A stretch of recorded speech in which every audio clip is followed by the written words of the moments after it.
द्वारकाधीश के कानों में आवाज आई, हे भगवान ये तो हमने किया ही नहीं।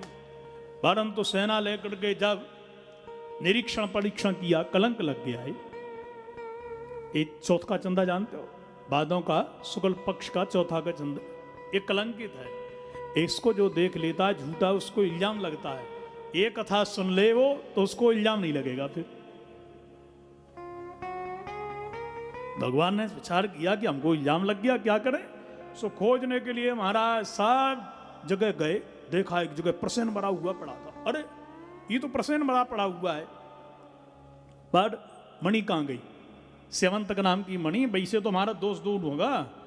आगे देखा तो पैर मिल गए वृक्ष के।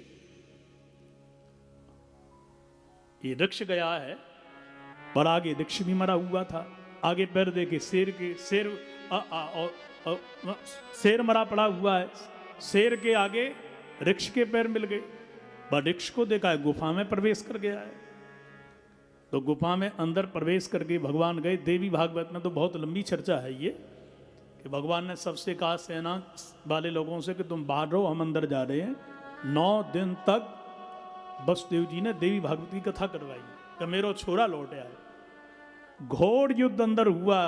एक बेटी ऋक्षणी ये मणि को लेकर के खेल रही थी, आवाज लगाई, पिताजी आगे इनके ऋक्ष जिनका नाम जाम्बवंत है। 28 दिन तक लड़ाई हुई। अंत तो गत्वा शरणागत होकर के बोला, त्राहि माम पाहि माम, महाराज आपको मैं जाम्बवंत मंत्रियत बूढ़ा हूं, आप मेरे ऊपर कृपा करो। भगवान ने कहा कोई बात नहीं, लाओ ये मणि को दो। बोले नहीं, मणि नहीं दूंगा, दहेज में दूंगा। बिटिया के साथ ब्याह कर लो और दहेज में मणि ले जाओ। भगवान का दूसरा विवाह हुआ।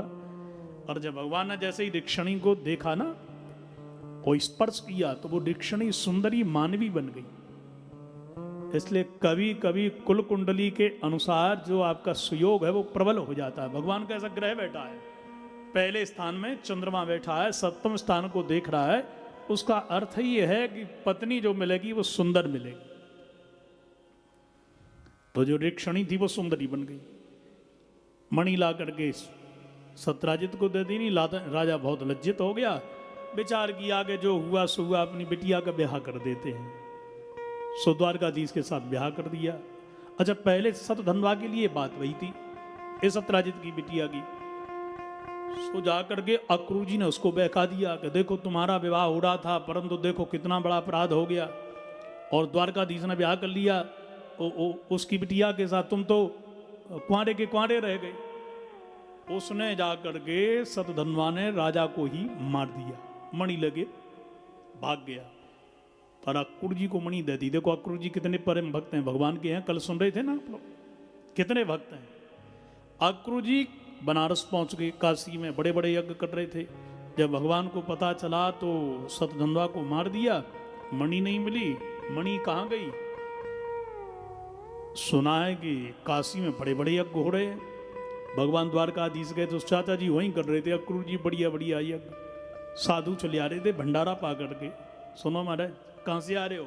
बोले अक्रूर महाराज की जय, भंडारा पा के आ रहे। और सुनो महाराज, ऐसे ऐसे भंडारे हो रहे हैं कि सोने की थाली, सोने के गिलास और सोने की कटोरी, भोजन करो और पैसा ले जाओ, धोने की व्यवस्था नहीं।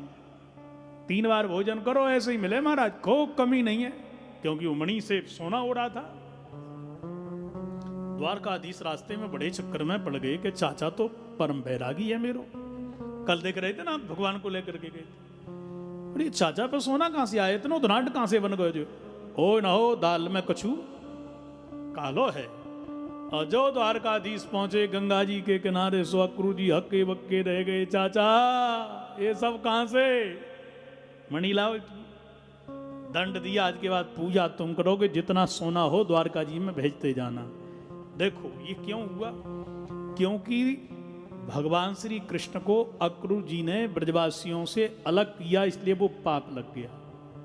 इसलिए कोई 2 प्रेमियों को आप बिछो ना करो, बीच में टांग मत अड़ाओ किसी के, ये पाप लग जाता है। कभी भक्त भगवान को अलग न करो। कोई भक्त भजन कर रहा है तो खूब कर भैया, उसको किसी प्रकार से भटकाओ मत।